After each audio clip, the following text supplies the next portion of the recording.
एक सरल लेकिन गहरी कहानी। मोहन गांव का एक साधारण आदमी था। खेती बाड़ी करता था, लेकिन उसकी आदत थी हर बात पर शिकायत करना। सुबह उठते ही वह कहता, यह मौसम ही खराब है, लोग भी अच्छे नहीं, और मेरी किस्मत तो सबसे बुरी है। गांव के लोग उसे जानते थे और कहते, मोहन, तू मेहनती है, लेकिन तेरी सोच तेरे पैरों में जंजीर है। मोहन को यह बात पसंद नहीं आती थी, लेकिन कहीं ना कहीं वह जानता था कि यह सच है। एक दिन उसका पुराना दोस्त हरी शहर से वापस गांव आया।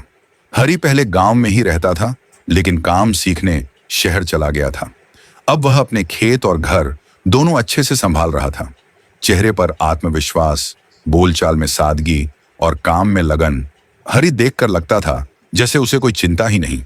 मोहन ने पूछा, हरी, तेरे पास तो ज्यादा पैसे भी नहीं, बड़े बड़े साधन भी नहीं, फिर भी तू इतना खुश कैसे है?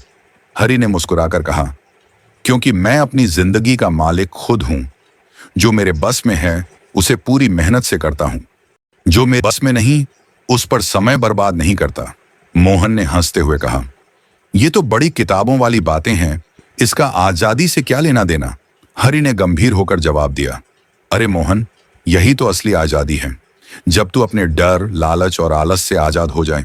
सोच, अगर तेरे फैसले तेरी बुरी आदतें और गुस्सा तय करते हैं तो तू अपने ही बनाए जेल में बंद है।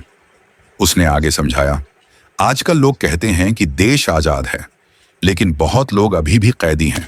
झूठ के कैदी, लालच के कैदी, आलस के कैदी। आजाद तो तब है जब हम इन बंधनों को तोड़ दें।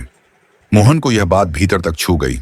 उसने सोचा, सच है, मैं सुबह से रात तक शिकायत करता हूं, लेकिन बदलाव के लिए खुद कदम नहीं उठाता। मैं अपनी ही सोच का कैदी हूं। उस दिन से उसने एक छोटा सा नियम बना लिया, सुबह जल्दी उठना, काम टालना नहीं, किसी की बुराई नहीं करना, हर दिन एक अच्छा काम करना। शुरुआत में मुश्किल हुई, लेकिन धीरे धीरे मोहन का चेहरा बदलने लगा। गुस्सा कम हुआ, काम में मजा आने लगा, और सबसे बड़ी बात, उसे खुद पर भरोसा होने लगा। कुछ महीनों बाद गांव में लोग कहते, अरे मोहन अब सच में बदल गया है, हमेशा मुस्कुराता है, दूसरों की मदद करता है। मोहन मुस्कुराकर जवाब देता, पहले मैं सोचता था कि आजादी सिर्फ बाहरी बंधनों से मिलती है, लेकिन अब समझ आया कि असली आजादी तो अपने मन की जंजीरें तोड़ने में है। नैतिक शिक्षा, असली आजादी सिर्फ बाहरी ताकतों से मुक्ति नहीं, बल्कि अपने अंदर के डर, गुस्से, लालच और आलस को हराने में है। जब हम खुद के मालिक बन जाते हैं, तभी हम सच में आजाद होते हैं।